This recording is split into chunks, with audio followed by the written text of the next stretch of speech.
मैं आप सभी को सुनाने जा रहा हूँ पति पत्नी की कहानी, heart touching real story in Hindi. तो ध्यानपूर्वक सुनिए। अगर कहानी पसंद आए तो हमारी वीडियो को लाइक और चैनल को सब्सक्राइब जरूर कर दें। राधिका और नवीन को आज तलाक के कागज मिल चुके थे।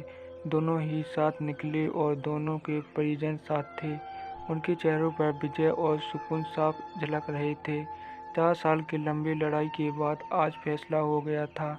10 साल हो गए थे शादी को, मगर साथ में 6 साल ही रह पाए। 4 साल तो तलाक की कार्यवाही में ही लग गए।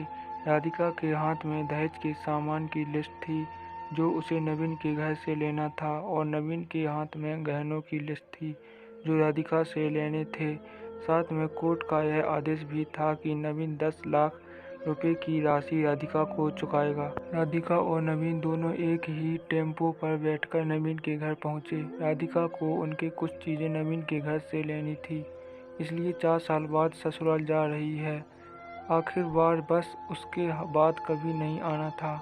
उधर सभी परिजन अपने अपने घर जा चुके थे, बस 3 रह गए थे, नवीन, राधिका और राधिका की माँ। नवीन घर में अकेले ही रहता था। उनके माँ बाप और भाई गांव में रहते हैं। राधिका और नवीन का एक बेटा भी था जो अभी 9 साल का था। कोर्ट के फैसले के अनुसार बड़ा होने तक वह राधिका के पास रहेगा और नवीन महीने में एक बार उससे मिल सकता है। घर में प्रवेश करते ही पुरानी यादें ताज़ा हो गईं। कितनी मेहनत से सजाया था इसको। राधिका ने एक एक चीज में उसकी जान बसी थी। सब कुछ उसकी आंखों के सामने बना था। सपनों का घर था उसका। कितने शिद्दत से नवीन ने उसके सपनों को पूरा किया था। नवीन थका हारा सा सोफे पर बैठ गया और बोला, ले लो जो कुछ भी चाहिए, मैं तुम्हें नहीं रोकूंगा। राधिका ने अब गौर से नवीन को देखा। 4 साल में कितना बदल गया है। बालों में सफेदी झलकने लगी है, शरीर पहले से आधा रह गया है।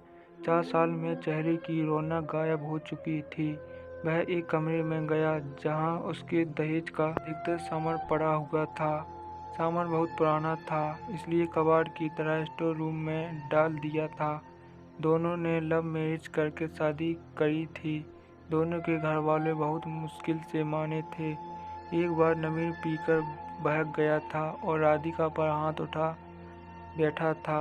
राधिका उस वक्त गुस्से से मायके चली गई थी। ना राधिका लौटी और नवीन उसे लेने गया। इधर नवीन के भाई भाभी और राधिका की माँ इस झगड़े को कोर्ट तक ले गए और दोनों का बस तलाक हो गया। राधिका की माँ बोली, कहाँ है तेरा सामान, इधर तो नहीं दिखता, बेच दिया होगा इस शराबी ने। राधिका बोली, चुप रहो माँ। राधिका को ना जाने नवीन को उसके मुँह पर शराबी कहना अच्छा नहीं लगा। फिर स्टोर रूम से पड़े सामान को लिया। राधिका ने सिर्फ अपना सामान ही लिया, नवीन के सामान को उसने छुआ तक नहीं। उसके बाद राधिका ने नवीन को गहनों से भरा हुआ बैग पकड़ा दिया। नवीन ने बैग वापस राधिका को दे दिया और कहा, रख लो, मुझे नहीं चाहिए, काम आएगा तुम्हारी मुसीबत में। गहनों की कीमत 15 लाख से कम नहीं थी। कोर्ट की बात कोर्ट में ही खत्म हो गई। राधिका, वहाँ तो मुझे भी दुनिया का सबसे बुरा जानवर और शराबी साबित किया गया है। यह सब सुनकर राधिका की माँ ने कहा, नहीं चाहिए हमें यह गहने, और वह 10 लाख भी नहीं चाहिए जो कोर्ट ने देने को कहा था। नवीन सोफे से खड़ा हो गया। राधिका ने अपना मुँह फेर लिया। नवीन बोला, इतनी बड़ी जिंदगी पड़ी है, कैसे काटोगी, ले जाओ, तुम्हारे काम आएगा। इतना कहकर नवीन ने भी मुँह फेर लिया और दूसरे कमरे में चला गया।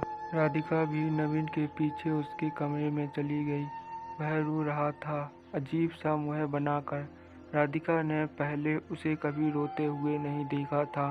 आज पहली बार उसने उसे रोते हुए देखा। उसे रोता देख राधिका को बहुत बुरा लगा। फिर नवीन ने उससे कहा, इतनी फिक्र थी तो क्यों दिया तलाक। राधिका बोली, मैंने अकेले नहीं, तुमने भी दिया तलाक। दस्तखत तो तुमने भी किए, माफ़ी भी तो मांग सकते थे। नवीन ने कहा, मौका कब दिया तुम्हारे घर वालों ने, जब भी फ़ोन किया काट दिया। राधिका बोली, घर भी आ सकते थे। नवीन बोला, हिम्मत नहीं थी उसी वक्त वहाँ राधिका की माँ आ गई। वह राधिका का हाथ पकड़कर उसे बाहर ले गई। माँ बेटी वहाँ बाहर खड़ी गाड़ी का इंतजार करने लगी। राधिका ने भीतर कुछ टूट रहा था, दिल बैठे जा रहा था। वह सुन से पड़ती जा रही थी। राधिका को नवीन के साथ बिताए हुए पुराने दिन याद आने लगे थे। तभी उसकी नज़र सामने से तुलसी के सूखे पौधे पर पड़ी।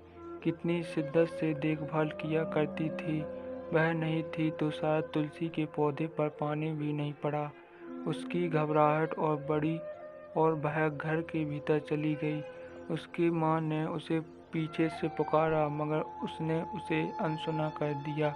नवीन बेड पर उल्टे मुँह पड़ा था। एक बार के लिए उसे उस पर दया आई, लेकिन वह जानती थी कि अब सब कुछ खत्म हो चुका है, इसलिए उसे भावुक नहीं होना है। उसने अपने कमरे को देखा। कहीं कहीं तो मकड़ी के जाल झूल रहे थे। कितनी नफरत थी उसे मकड़ी के जालों से। कुछ देर बाद उसकी नज़र दीवारों पर कुछ फोटो पर पड़ी, जहां वह नवीन से लिपट कर मुस्कुरा रही थी। कितने सुनहरे दिन थे वह। इतने में उसकी माँ फिर आ गई। हाथ पकड़कर फिर उससे बाहर ले गई। बाहर गाड़ी आ गई थी। सामान गाड़ी में डाला जा रहा था। वह लोग गाड़ी में बैठ गए। नवीन गाड़ी की आवाज़ सुनकर बाहर आ गया। अचानक नवीन कान पकड़कर घुटने के बल बैठ गया और बोला, मत जाओ, माफ़ कर दो। राधिका यही सुनने के लिए पिछले 4 साल से तड़प रही थी। सबके सारे बाग एक साथ टूट गए।